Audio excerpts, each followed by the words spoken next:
जय श्री राधे।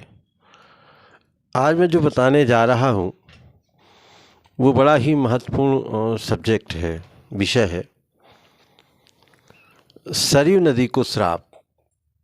सरयू नदी का जल जो है वो न यज्ञ पूजन में, न मंदिरों के पूजन में, यहाँ तक कि संध्योपासन के कार्य में भी नहीं लिया जाता है। बहुत से लोगों को शायद ये जानकारी नहीं होगी कि ऐसा क्यों।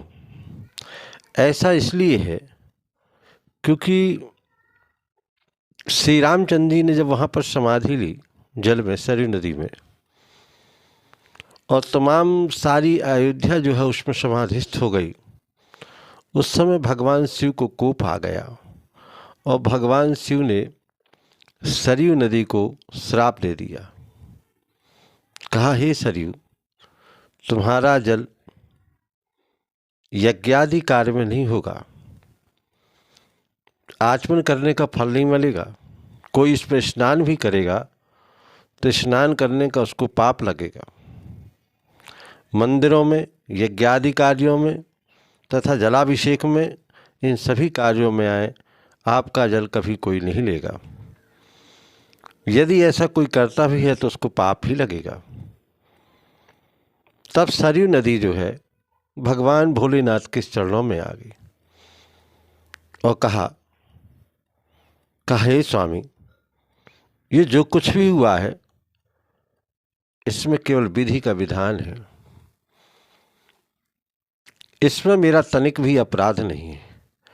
इसलिए इसे मुझे महापाप के भागी संसार को तथा मेरे जल को अघ पाप में न डाले। मुझ पर आप कृपा कर दी, मेरा इसमें कोई भी दोष नहीं है। तब भगवान भोलेनाथ ने वहाँ पर केवल इतना कहा कि ठीक है, तुम्हारे जल में स्नान करने से अब पाप नहीं लगेगा, न पुण्य होगा। तो सरयू नदी का जो जल है, बहुत से लोग, तमाम लोगों को ये पता नहीं होगा, क्योंकि अयोध्या धाम है। उस धाम में जो सरयू नदी है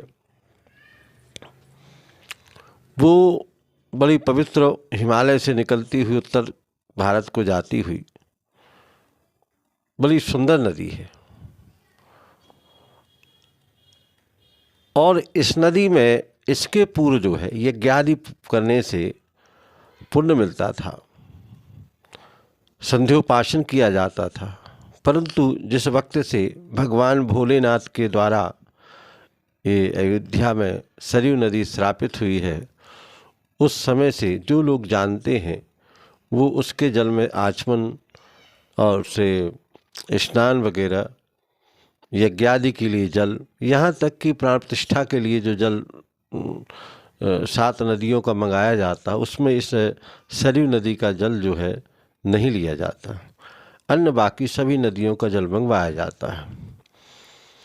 तो मैं ये सब्जेक्ट जो है इसलिए लाया हूँ, इस विषय को इसलिए भी रखा हूँ क्योंकि अब जो है थोड़ा सा अयोध्या में राम जी का जो मंदिर निर्मित हुआ है, उसके साथ साथ सरयू नदी का स्थान भी वहीं है। बहुत से लोग जाते हैं और अपने संग्रह करने वाले पात्रों में जल लेकर के सरयू जी का ले आते हैं। तो इस बात का ध्यान रखिए कि उस जल का आप पूजन पाठ नहीं कर सकते हैं, इसलिए उसका संग्रह करना उत्तम नहीं है। श्री राधे, श्री राधे, श्री राधे। आज का कार्यक्रम सरयू नदी के विषय में यहीं तक। अब आप लोग भी राधे राधे 3 बार कहिए। अगला कार्यक्रम जो भी होगा उसको हम बताएंगे। श्री राधे।